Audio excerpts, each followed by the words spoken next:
shima Imana amasegonda 30. Ndashima Imana ko nongeye guhagarara mu banaziri ndimo kuririmba. Mpamvu nyikase nari numvishe ngize nk'ikini gukuntu kandi yamaranga mutima zamukanye sinzambasha kuririmba. Bwana sifiwe sana. Haleluya. Navuye hano bingoye ariko ndashima Imana ko nongeye guhagarara hano ndirimbana n'abanaziri. Abanaziri nibo bamaye indirimbo bwa mbere muri Kigali. Turi haramukumba hariya ndirimba indirimbo ivuga ngo no mugisha ukomeye kumenya Yesu. Ngo buce bampa mikrofone mu gatatu nkaza ndirimbo mukunga kawa wundi kiriki yavuze ninga muhubiri. Ngo buce David nawe arambona nama ngenda gutyo muraruha mwese mu mbero umugisha. Imana ishimwe. Ndashima Imana ku bwa Revera. Ngiye kwandikira Bishop naza numva nsa n'umuntu urushe. Ese mwaretse basingaruka none kazakora cyane na gatanu mu ijoro ry'ubusabane. None mbaza umuvuga utumwe arambira ngo ni Revera. Ndavuga ati wosanga na gatanu atazoba ahari ntawamenya. Ndashima Imana ku bwawe. Turamukunda cyane. Ngacuranga sebe nigira tureke gutwara umwanya.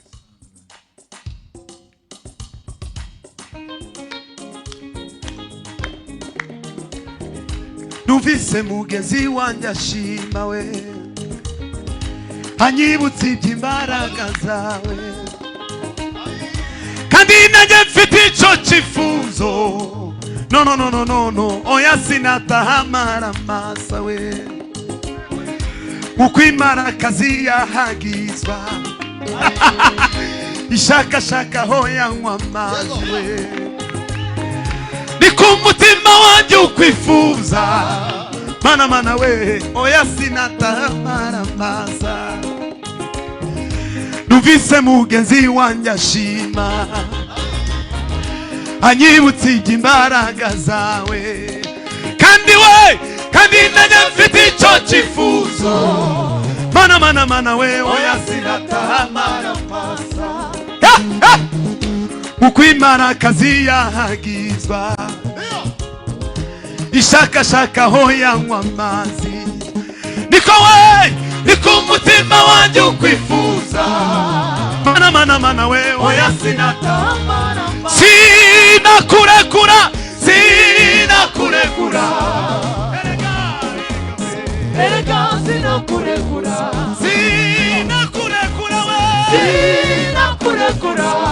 mana we Erega sinakurekura namenye kuri sewe imigisha we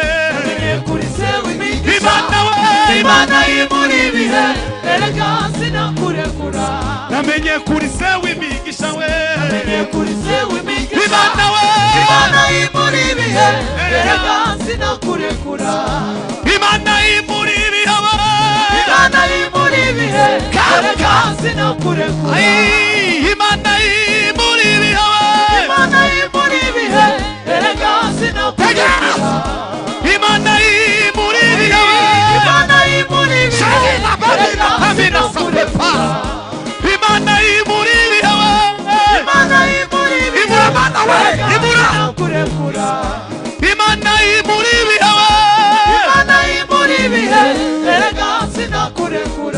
namenye kuri sewe imigisha we Imana y'imuri bihe Erega sinakurekura Imana y'imuri bihe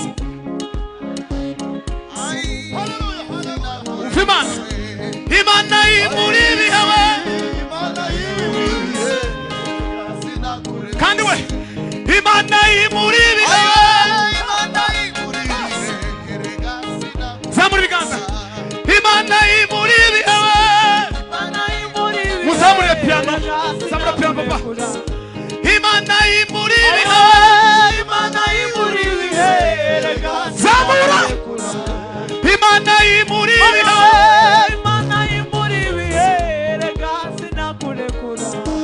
Imana y'imuri bihe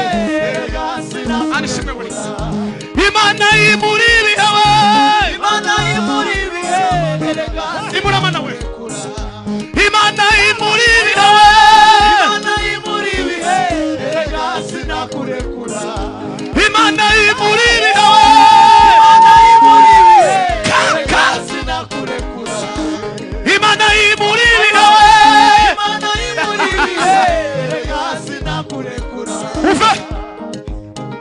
imbere yacu ari yacuza umwijima w'icuraburindi hirya no hino nta nzira yariho yo gutabarwa mana we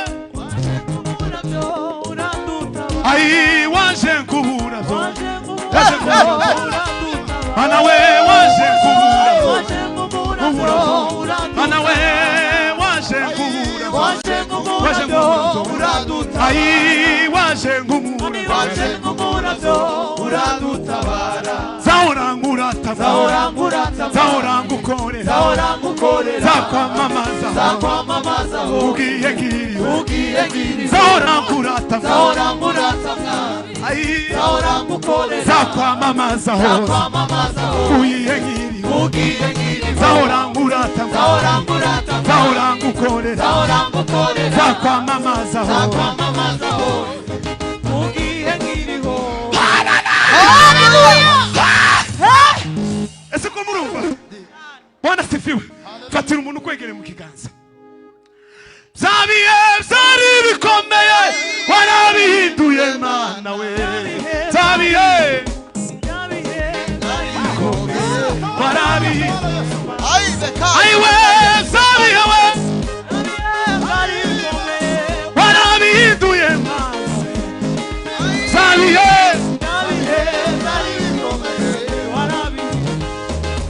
mana we zabiye we byari bikomeye warabihinduye mana byabihe byari bikomeye warabihinduye mana byabihe byari bikomeye warabihinduye mana byabihe byari bikomeye warabihinduye tuzamura ibiganza haleluya izena amavuga ngo sinovanta baye mu ijoro ry'usaba ibindi benda zogira uzirira joro ingene rigira imbaraga tuzamura ibiganza haleluya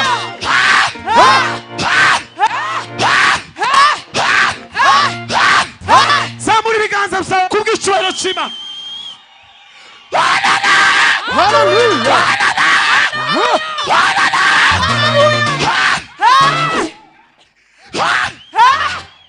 ariko ye umuntu Kigali uzumwe ndi zigeze kumba ndi no mu ndego musumwe naje uribuka King yari hano wo King yari ukano agasirimba katurendize cyane baba baba baba baba baba sino kibagirwa King no mbandi bwari yambaye ishati n'ibintu by'umuhondo nari ndi mu ndege gutya kuriki nicengwa hagati gutya amazi barakaririmba nama numva gusumurura nyaki uzindura umundege nduzuzwa abanyiri indege baraza ndabasobanurira umwuka se ndabasobanurira ruga se abacu barazimenya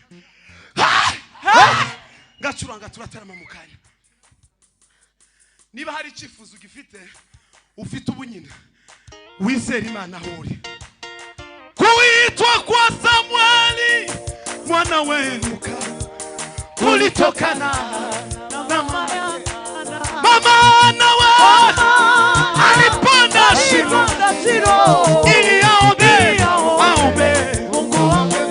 kuitwa kwa Samueli mwana wenu kulitokana na mama yake mama nawe alipanda shimo ili aombe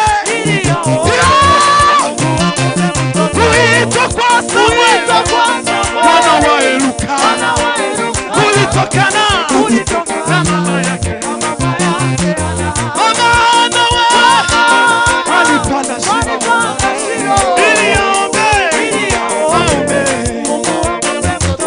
mama nawe alipanda shimo we maombi ya imani Mungu anashimia we